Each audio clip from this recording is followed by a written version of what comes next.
आपके सामने जो आज हम नाटक पेश कर रहे हैं इसका नाम है धर्म शक्ति।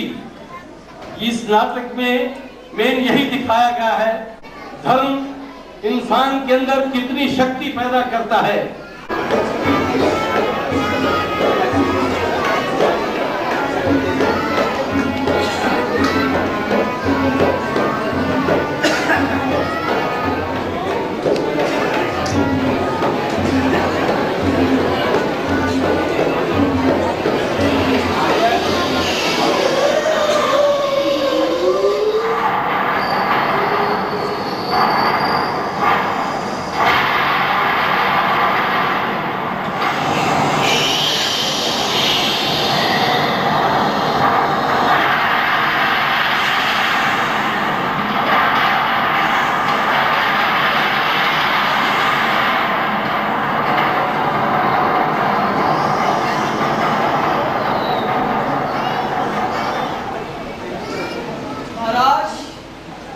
हम आपको प्रणाम करते हैं।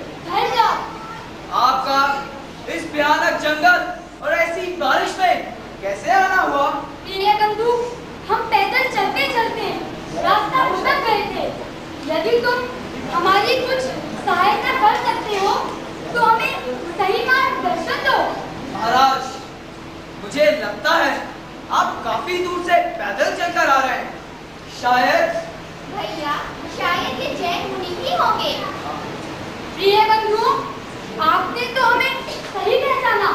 हमें भी यही लगता है कि आप किसी उच्च कुल से संबंध रखते हैं। प्रिय बंधु, हम अष्टावक्र तीर्थ की यात्रा के लिए निकले थे, परंतु वर्षा होने के कारण हम रास्ता भटक गए। हमारा रास्ता बहुत लंबा हो गया है। अब हम चाहते हैं कि चतुर्मास आरंभ होने से पहले हम किसी सुरक्षित स्थान पर पहुंच जाएं। क्या आप इस कार्य में हमारा कुछ सहयोग दे सकते हैं? महाराज, हम अपना भाग्य समझेंगे अगर हम आपके कुछ काम आ सके। आप जैसे संतों की सेवा करके हम अपना मानव जन्म सुधारेंगे। प्रिय बंधु, यदि कोई इंसान के काम आता है तभी वह सच्चा मानव कहलाता है। यदि तुम हमारी कुछ सहायता कर सकते हो तो हमें किसी अच्छे स्थान पर पहुंचा दो। पर महाराज, शहर तो यहाँ से बहुत दूर है। अगर आप चाहें तो कुछ दिन के लिए हमारी बस्ती में विश्राम कर सकते हैं। वर्षा इत्यादि सब खत्म होने के बाद आप शहर की तरफ प्रस्थान करिएगा।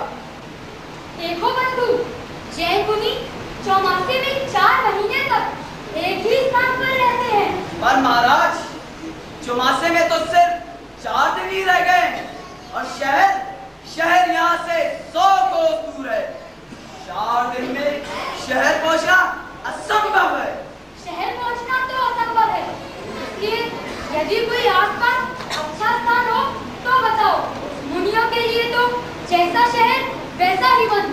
तुम आज्ञा दो तो जंगल में ही तप जप करके चतुर्मास बिता डालें। भैया, क्यों ना हम इन्हें अपनी बस्ती में ही ठहरा लें? पुष्पचूला ठीक कहती है स्वामी, आप इनका मार्गदर्शन कराएं। महाराज, हमारा ओह भाग्य, अगर आप हमारी बस्ती को पावन करें हमारा जीवन ही सफल हो जाएगा। प्रिय बंधुओं, जो आप सबकी इच्छा। महाराज, उस पहाड़ी की ओर जो झोपड़ियां दिखाई दे रही है वह हमारी बस्ती है।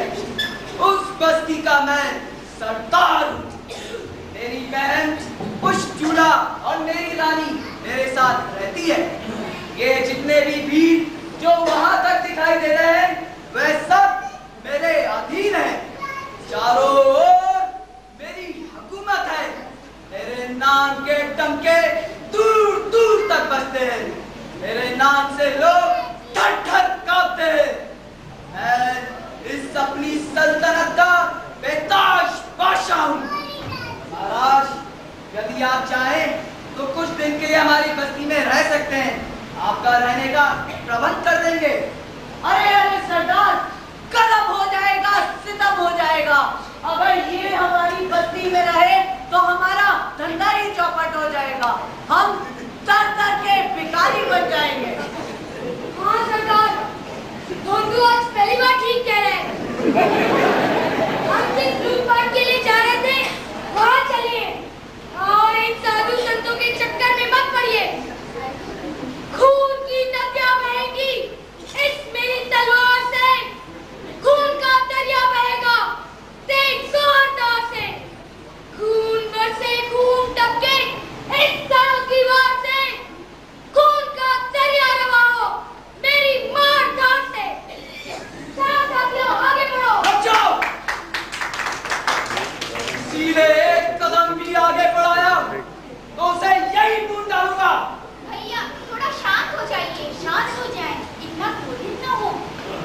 किस्मत से तो आज हमारे भाग्य खुले हैं, क्योंकि ऐसे संत यहाँ पर पधारे, वरना जहाँ पर कोई आम इंसान नहीं आ सकता, वहाँ पर ऐसे संत पधारे, इसमें जरूर हमारी भलाई होगी। प्रिय बंधु, हम ये नहीं चाहते कि हमारे कारण आप लोगों में फूट पड़ जाए। आप अपना मार्ग लीजिए, हम अपना मार्ग देखते हैं। नहीं महाराज, नहीं, हम आपको इस भारी वर्षा और ऐसे भयानक जंगल में आगे नहीं जाने देंगे। इस भयानक जंगल में ना जाने कितने शेर, चीते और खूंखार जानवर रहते हैं, जहाँ रोजाना किसी ना किसी इंसान की लाश मिलती है। महाराज, हम आपको इससे आगे नहीं जाने देंगे। देखो बेटा, हम तुम्हारे भावों की कदर करते हैं। इंसान वही है जो दूसरे के काम आ सके। हमारा धर्म भी यही कहता है, खुद जियो और दूसरों को जीने दो। परंतु हम जैन मुनि जीवन और मृत्यु से नहीं घबराते। संसार आसान है, आज है और कल नहीं। अरे भाई, सरदार तो काय काम से हमें इतने बड़े डाके पर जाना था, जहाँ लाखों की संपत्ति हाथ आती। चुप बंधु चुप, बड़े सरदार सुन रहे होंगे तो तेरी छुट्टी कर देंगे।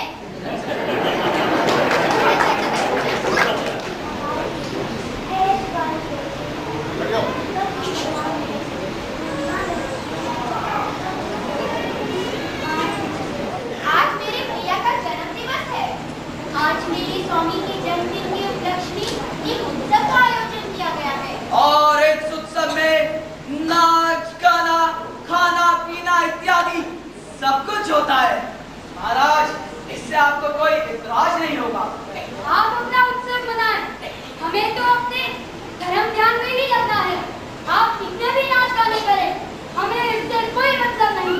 हम अपने ध्यान में ही रहने वाले हैं। हम आपके उत्सव में कोई बाधा नहीं डालेंगे। महाराज, और शर्तें भी सुन लीजिए। कौन सी शर्तें हैं, उसे भी कह डालो। महाराज, हम डाकू हैं और आप साधु। हमारा मार्ग मारने का है और आपका तारने का। हमारा धर्म लूटने का है और आपका धर्म लूट मार छुड़ाने का और उपदेश देने का।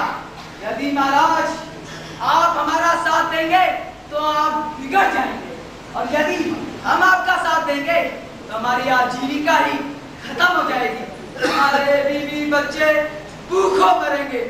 महाराज, आपसे एक विनती है कि आप हमारे किसी भी कार्य में हस्तक्षेप ना करें। मेरे अधीन ये 500 भील है, इनका काम लूटना है। लूट और चोरी के साथ साथ तो हत्या तो होती ही है, खून तो बहता ही है, मार काट तो मस्ती ही है। महाराज, मैं मानता हूँ कि आपका धर्म सच्चा है, परंतु हमारे किसी का हक नहीं। यदि हम हिंसा श्रृंगार करें तो खून कैसे हो, और यदि हम लूटे नहीं तो पेट की आग कैसे बुझाएं?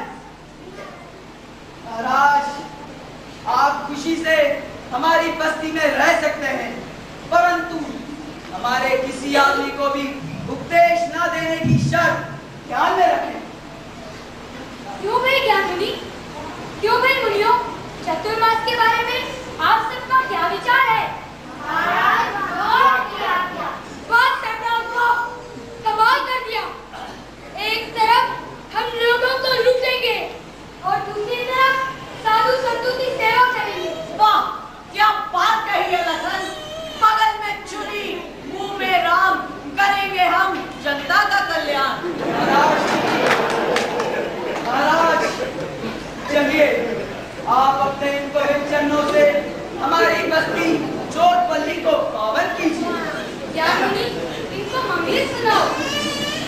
नमो निरंजनाय, नमो सिद्धाय, नमो आयर्याय, नमो साराय, नमो केशवसाधनाय, केशवपंच नमोकारो, सबको पाव पढ़ाशयो, मंगलालंच सबके से परमं अवै मंगलम।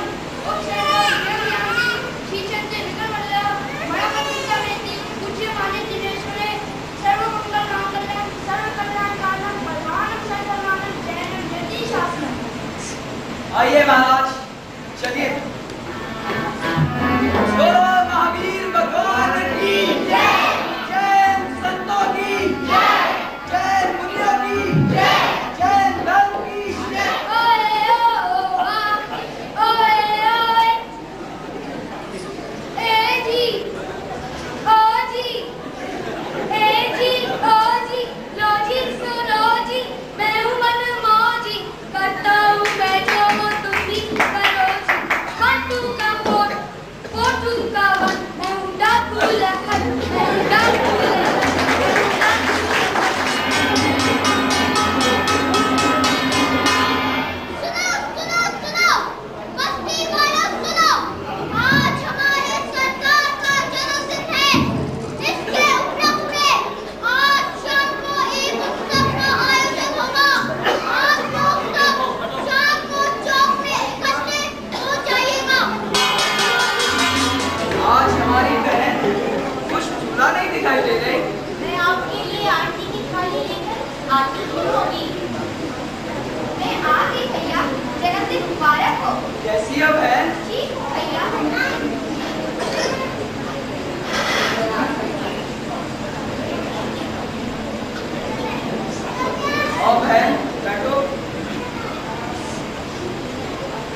अब चतुर्मास खत्म हो चुका है और अब हम शहर की तरफ प्रस्थान कर रहे हैं।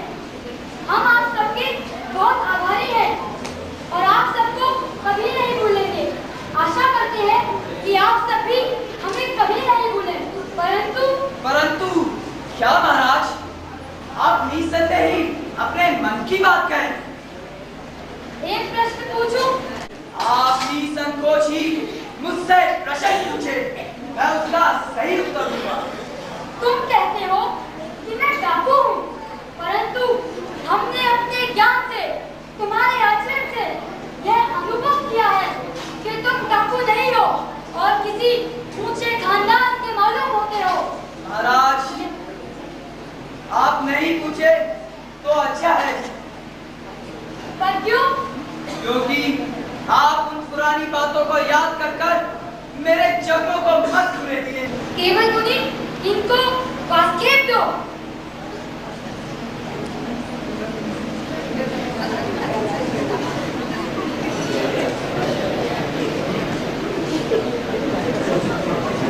महाराज, आपने जो मुझे आशीर्वाद दिया है, उससे मेरी पुरानी बातें दिल से बाहर आना चाहती हैं। बेटा, तुम मुझे बाहर लाओ। हो सकता है मैं तुम्हारे उन घावों पर ज्ञान रूपी मरहम लगाकर तुम्हारे कष्टों को दूर कर सकूं। अच्छा तो महाराज, आप मेरी व्यथा सुने। मेरा जन्म त्रिपुरी के राजा हिमल्यश के यहाँ हुआ। मेरी माता का नाम सुमंगला था, मेरा नाम पुष्पचूड़ और मेरी बहन का नाम पुष्पचूड़ा था। मैं अपने माँ बाप का एक अकेला ही बेटा था। मेरे माँ बाप ने मुझे किस लाड प्यार से पाला था। मेरे जन्म के दिन पूरे नगर वासियों ने दीपमालाएं जलाई थी। मैंने अपने हरे भरे संसार में अपने हाथों खुद ही आग लगा दी। मैं जब बड़ा हुआ तो बुरी संगतों में फंस गया। बुरी संगतों में फंसकर मैंने बहुत बुरे बुरे गाने करे। मेरे गरीबों का जीना मुश्किल कर दिया। ना जाने कितने लोगों को लूटा। मेरे अत्याचारों से नगर में त्राही त्राही मच गई। मेरे इस उन्होंने कारनामों ने मेरे माँ बाप को दुखी कर दिया। इस दुखी अवस्था में मेरे माँ बाप ने रोते फिलकते खून के आंसू बहाते हुए मुझे घर से निकाल दिया। मैं कई दिनों तक जंगलों में भूखा प्यासा भटकता रहा। मुझे इन वीरों के सरदार ने शरण दी। उसके मरने के बाद ही मैं यहाँ का सरदार बना दिया गया। महाराज, तब से मैं ये घोर पाप कर रहा हूँ। मेरी वेदना, मेरे दुख, जो मैंने कितने वर्षों से अपने दिल में छिपाए हुए हैं, जिसने मेरे भावुक मन को कितना व्याकुल और कितना निर्दयी बना दिया है। मैंने कितने अत्याचार किए हैं, कितनी अबलाओं के घर लूटे हैं, कितनी बहनों को विधवा किया है, कितने छोटे छोटे बच्चों को अनाथ और यतीम बनाया है। आज उनकी आहें मुझे पता नहीं क्या बद्दुआएं दे रही होगी। महाराज, मैंने बहुत पाप करे हैं। आज मेरा ये व्याकुल मन मेरी सहनशीलता की सीमा पार कर गया है। महाराज, मैंने बहुत पाप करे हैं। महाराज, मैंने बहुत पाप करे हैं। उठो बेटा। मेरे इस पश्चाताप से मैंने अपने ज्ञान से यह अनुभव किया है कि तेरे बुरे कामों की निर्जरा हुई है तथा मेरे द्वारा बोए गए बुरे कर्म अब कटने वाले हैं। अब मैं तुझे सदैव दे देना चाहता हूँ, अगर तू मेरी बात माने तो। महाराज, आप आज्ञा दीजिए। मैं मरते दम तक आपके नियमों का पालन करूंगा। चलो ज्ञानमुनि, हम अमृतवाणी बरसाते हुए बिहार के लिए चले।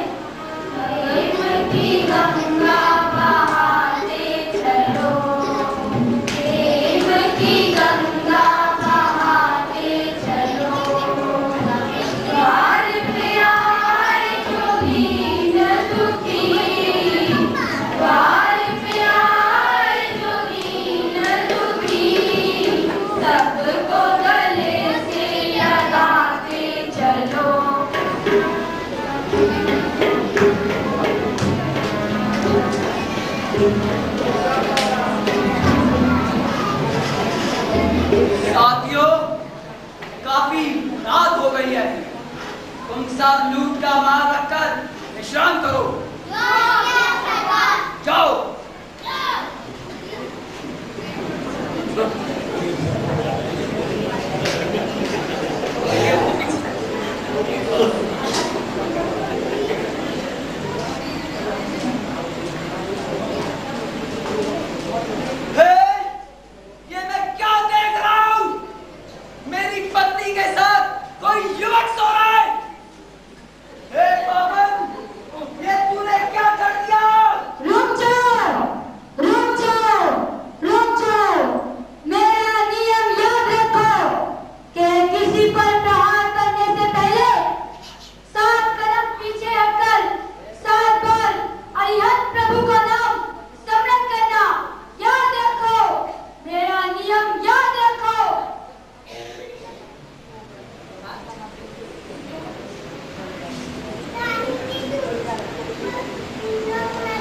अरिहंत, अरिहंत, अरिहंत,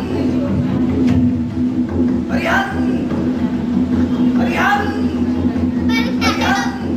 अरिहंत। भैया आप इतनी रात में कहाँ से आ रहे हैं?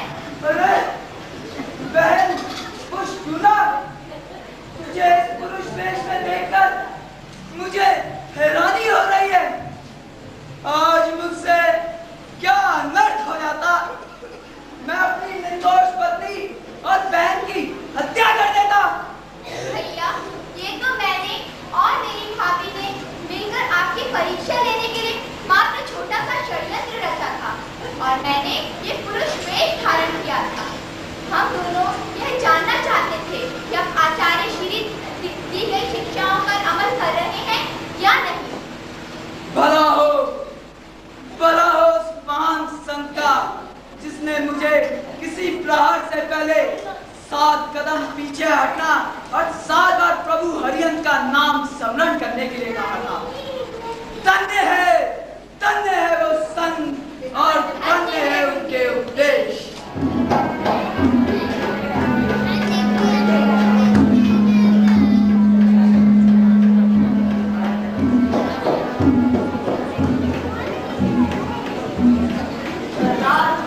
हम 3 दिन से इधर उधर भटक रहे हैं, परंतु कहीं कोई माल हाथ न लगा।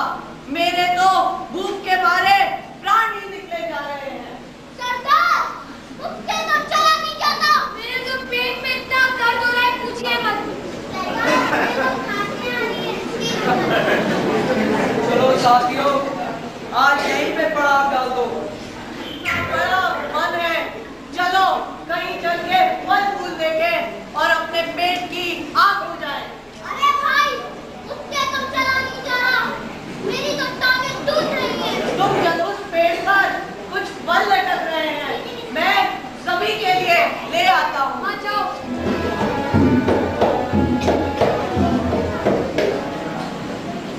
सरदार, ये कुछ फल हैं, आप इन्हें खाइए और अपने पेट की आग बुझाइए। उसी के उपरांत हम यह फल खाएंगे। वाह, क्या सुंदर फल है। वाह, रुक जाओ, रुक जाओ, रुक जाओ। कोई भी खाने की चीज जिसको तुम ना पहचानते हो या जिसका नाम ना जानते हो, उसे कभी मत खाना। याद रखो, मेरा नियम याद रखो। क्या तुम में से कोई इस फल का नाम या इसके बारे में जानता है? नहीं सरदार, नहीं, तो मैं इसे नहीं खा सकता, क्योंकि मैंने मुनि महाराज से यह नियम दिया था कि किसी फल या वस्तु जिसका नाम या उसका आता पता ना हो तो उसे नहीं खाना। सरदार तो खेलिए, मेरे तो भूख के मारे प्राण ही निकल रहे हैं। खाओ पियो और मौज उड़ाओ। सरदार, सरदार, मुझे तो मारिए, मेरा पेट आ आ आ।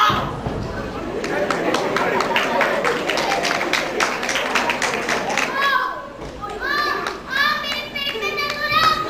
सरदार, मुझे चक्कर आ रहे हैं। क्या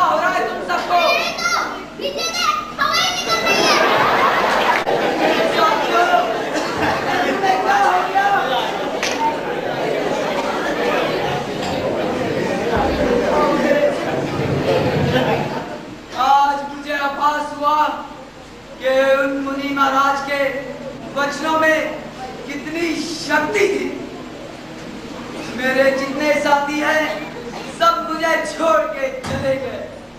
आज मैं आप सबके सामने ये प्रण लेता हूँ कि आज मैं एक आखिरी चोरी और करूँगा। उसके बाद मैं चोरी करना छोड़ दूंगा, सब बुरे काम छोड़ दूंगा।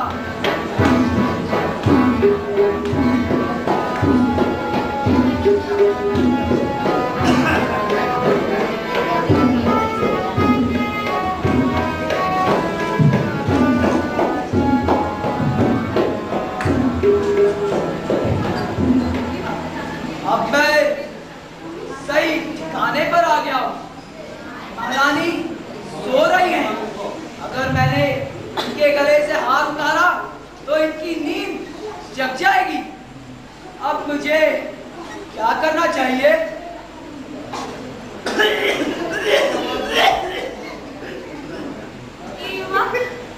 तुम इस रात के समय मेरे महल में कैसे आए? वेशभूषा में तो तुम डाकू लगते हो, मगर तुम्हारे इस रूप को देखकर तो यह लगता है कि तुम किसी उच्च कुल से हो। मैं तुम्हें अपना बनाने के लिए व्याकुल हो रही हूँ। मैं अपनी सारी धन दौलत, ये हीरे जवाहरात तुम पर न्यौछावर कर दूंगी। आओ मेरे पास आकर बैठो। महारानी, मैं डाकू जरूर हूँ, मेरा काम भी लूटना ही है।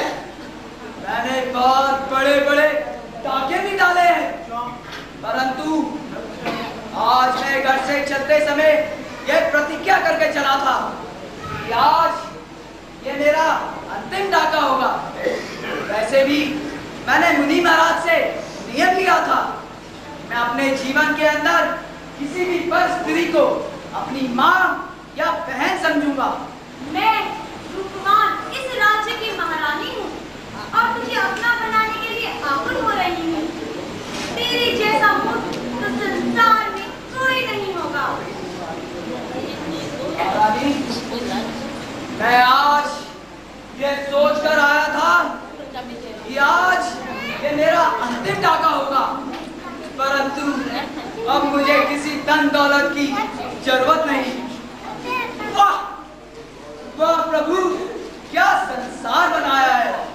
मैं कभी सपने में भी नहीं सोच सकता कि इतने बड़े राजा की महारानी अपने चरित्र से इतना गिर सकती है।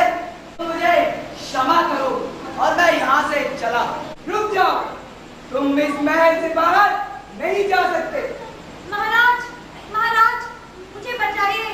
यह इंसान नहीं है, बान है। मुझे अकेला देखकर इसने मौके का फायदा उठाना चाहा। मैं जानना चाहता हूँ कि तुम कौन हो और किस लिए डाका डालते हो। मैं यहाँ कोई बुरा काम से नहीं आया था। आज ये मेरी अंतिम चोरी थी। मैं यहाँ पर चोरी करने आया था। इससे आगे और मैं कुछ नहीं कह सकता। आप जो चाहे मुझे सजा दीजिए महाराज। नौजवान, तुम मुझे कोई ऊंची कुल और बहुत ऊंचे खानदान के लगते हो। मैं 1 घंटे से तुम्हारी दोनों की वार्तालाप यहाँ खड़े होकर सुन रहा था। मुझे तुम पर गर्व है। तुमने जिस तरह से इस चंडाली से अपने आप को बचाया है, वह सब मैंने अपनी इन आंखों से देखा है।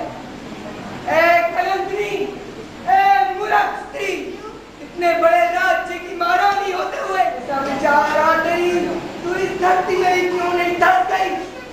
अगर आज मेरे सामने ऐसा चरित्रवान नौजवान नहीं होता तो मैं अपनी तलवार से तेरी कदम काट देता। महापुरुष, तू आज मेरा सहारा लग रहा है। वर्षों से जिस चीज की मुझे तमन्ना थी, लगता है मेरी आरज़ू आज तू पूरी करेगा। आज सवेरे सारे दरबार के अंदर मैं इस बदन को फांसी का हुक्म सादर करूंगा। महाराज, मैं आपके बेटे के समान हूँ। यदि आप अपने बेटे की कोई इच्छा पूरी करना चाहते हैं तो मेरी आपसे ये विनती है, महारानी को फांसी का हुक्म माफ कर दीजिए।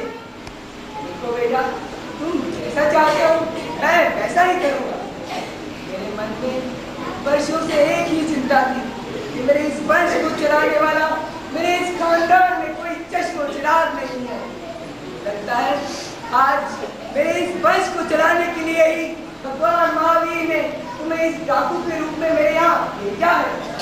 आज कार्तिक पूर्णिमा के शुभ दिन मैं दरबार के अंदर तुम्हें इस राज्य का महामंत्री घोषित करूंगा और मेरी मृत्यु के बाद तुम्हें ये सारा राजपाट संभालना है। महाराज, मुझे क्षमा कीजिए। ना जाने आज मुझे क्या हो गया था। मैं आपकी नजर से गिर चुकी हूँ। आप मुझे जो भी दंड देना चाहें, मैं उसे भुगतने के लिए तैयार हूँ। क्षमा मुझसे क्या मांगती हो? क्षमा मांगनी है तो इस महापुरुष से मांगो। हे महापुरुष, मुझे क्षमा करो। महारानी, आपके ये पश्चाताप के आंसू ही आपकी क्षमा है। बेटा, आज हमारे नगर में जैन आचार्य अपनी मुनियों के साथ आ रहे हैं। उनका नगर प्रवेश है।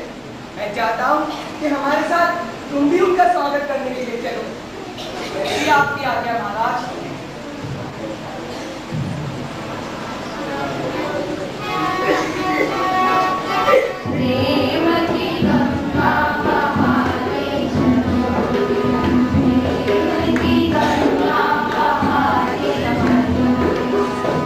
महाराज, ये तो वही जैन आचार्य आ रहे हैं जिन्होंने मुझे पाप के मार्ग से निकालकर आज इस नगर का प्रधानमंत्री बनाया है। वंदना आचार्य महाराज। आचार्यवर, आपने मुझे पहचाना? मैं वही डाकू पुष्पजूल हूँ। इसकी बस्ती में आपने चतुर्मास बिताया था। आपके आशीर्वाद से मैंने आपके नियमों का पालन किया और आज मैं इस नगर का प्रधानमंत्री बन गया और राजा का धर्म पुत्र भी। ये जितना जो कुछ भी हुआ है सब आपके आशीर्वाद से हुआ है। आप जैसे संत अगर नगर नगर गांव गांव जाकर प्रभु महावीर के अहिंसा धर्म का उपदेश दे तो सारे संसार की काया ही पलट सकती। धन्य है महाराज, आप धन्य हैं। आप तो कोटि कोटि वंदना महाराज। हमारे जैन उपासना में चलिए और अपनी अमृत पानी की रक्षा कीजिए।